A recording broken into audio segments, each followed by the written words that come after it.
Então, a casa do seu professor, que tinha uma linda chaminé, nós não tínhamos chaminé, nós tínhamos uma bueira, que era exatamente tudo o telhado, e depois uma cortiça tapava. Então eu me desculpava, bom, tá certo, o menino Jesus passar por aqui é difícil para ele, porque eu imaginava o menino Jesus como eu via nos altares das igrejas, lindo.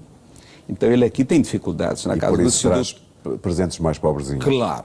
E esse pensamento, ele foi exatamente comigo para o navio. Acha que, por exemplo, histórias dessas determinam também o seu pensamento político mais tarde? Sim, sem dúvida, sem dúvida. Quando eu disse da minha primeira cena que seria o mar, é porque nós sobreviventes do mundo, de uma lei maior, seja lá o nome que a gente queira dar, cada povo tem a sua missão, cada povo tem o seu karma, cada povo tem a sua responsabilidade. E nós, portugueses, fomos talhados para o mar. E vi sempre, dando uma pouca importância, até chegarmos, por exemplo, a um ponto nós praticamente não termos barcos para pescar sardinha. A sardinha é considerada o único peixe que só dá em terras portuguesas, como o bacalhau, o bom bacalhau só dá nas terras frias, nas águas frias da Noruega. Uhum. Então eu sempre achei que de uma certa forma houve um hiato muito grande. Onde está aquele país que tinha uma escola de Sagres, que era a escola do mundo? Onde é que estão aqueles homens tão importantes que deram mundos ao mundo e de repente nós nos encontramos viajando para outros mundos? Mas isso é um pensamento que vem mais tarde. Que vem mais tarde. Descreva-nos como é morar com 10 irmãos, mais pai e mãe, numa casa na aldeia de Val da Porca. Quando se não conhece outra casa e quando se não se conhece outras opções, não é tão mal. O duro vem depois. É quando você começa a ver casas de luxo, grandes casas de luxo, e você de repente morando na casinha do fundo. Era uma casinha com quantas divisões? 2 divisões. A maioria dormia na sala, só que há um componente muito difícil até de abordar. O meu pai era um simples barbeiro. E a minha mãe era uma pessoa que aos 17 anos brincava com boneca, era a menina bonita da aldeia. Então o meu pai ia fazer barba na casa do meu pai, certo? Na casa do avô? Na casa do avô. E o casa do avô. Então tinha todas as terras, boas juntas de vacas, quer dizer, grandes terras, tudo isso. Quando a minha mãe olhou para o meu pai e o meu pai olhou para a minha mãe, acabou, nunca mais ele pôde fazer essa barba. Amor instantâneo. Exatamente. Então, ali eu comecei a ver, depois que o meu pai me contou e eu comecei a sentir, quase todos os irmãos iam para as terras, começaram a morar na casa do meu avô. Então eu me lembro sempre dos irmãos quase da minha idade, que os mais velhos iam ganhando o seu corpinho e iam para a casa do avô rico, chamemos-lhe assim. Exatamente, trabalhar no campo, fabricar o vinho, o azeite, o trigo, essas coisas. O que é que guarda desses anos? O que é que ainda hoje permanece em si desses anos, 12 anos que viveu? Como eu era e toda criança nessa idade é muito pura, eu só guardo as coisas boas.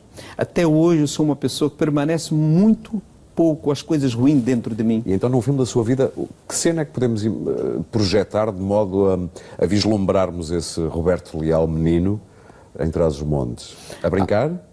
Há 2 coisas que marcam muito a minha infância. Os campos floridos. Eu adorava a primavera, porque a primavera eu achava que era justa, porque aquela terra toda se tornava mais bonita, tudo era mais lindo. Aí a partir dali tudo era mais bonito, depois você podia ir aos campos, ir buscar o trigo, a fruta, a uva, tudo. Essas memórias comovem. Essas memórias comovem e me deixam altamente emocionado. E eu fiz muitas músicas. É por isso que atualmente regressa também a Trás-os-Montes, por motivos de carreira, mas também por motivos pessoais. Há uma procura desse passado cheio de flores. Sim, porque aquilo que eu achava que era pobreza era a grande riqueza. Dividir, humildade. Há uma série de coisas que eu pensava e confundia com grande... Pronto, achava que tudo aquilo era pobre. Mais tarde, quando eu comecei a ganhar dinheiro, sucesso, eu comecei a me sentir um instrumento, certo? Roberto Leal vendeu 1,5 milhão no Brasil com um disco chamado Carimbó Português. A partir dali eu ganhei todas as honrarias, e vieram outras. Então, quando eu lembro de que uma vez, uma noite, eram 2h30 da manhã, e eu não conseguia dormir. E eu acordei a minha esposa e disse: Márcia, tem uma música pronta, vai levar só 5 minutos, você me ajuda a escrever? E a Márcia, como foi sempre uma grande companheira minha, e ela não se negou, foi para o piano, que havia uma separação muito grande. A Marcinha, uma menina muito bem preparada, fala 4, 5 idiomas, e a Marcinha passou a dar ao Roberto Leal, emprestou tudo aquilo do melhor que ela tinha. O projeto dela sou eu, ela não tem projeto próprio, eu sou o projeto dela. Já fui um homem de sorte desde o início. E então... Sentaram-se ao piano? Sentamos ao piano e aí veio: é tão linda a minha aldeia, o lugar onde eu nasci, sob a luz de uma candeia, lembro a terra em que eu vivi. E aí começou a vir tudo, a segunda voz, tudo direitinho. Aí essa música é gravada em 2 meses, em 2 meses ela vai para primeiro lugar para o Brasil todo, uma coisa impressionante. Uma coisa que era uma reivindicação minha. Estava a dizer que sentia um instrumento, isto só antes do intervalo. Senti um instrumento porque quando eu ia nas festas, nos coquetéis, então todo mundo que me era apresentado: oh, este é o fulano de tal, este é o dono daquilo, este é o dono daquilo, este é o dono daquilo. E eu disse: mas ninguém tem nome. Então eu lembro que eu fiz uma música: ele é dono disso e faz aquilo que é o cartão atual de visita, me visita, e se procura se me compram a prazo ou à vista. Não olho para ver se eu sou bom ou ruim, porque pois minha conta bancária já lhes disse que sim. Às vezes eu penso que as pessoas têm um preço e fim. Quer dizer, isso tudo mexia com a minha cabeça, essa desigualdade, né? Mas já vamos perceber também de que maneira é que mexia com a sua cabeça, mas vamos fazer uma pequena pausa. Brasil e Portugal são necessariamente os cenários do filme da vida de Roberto Leal.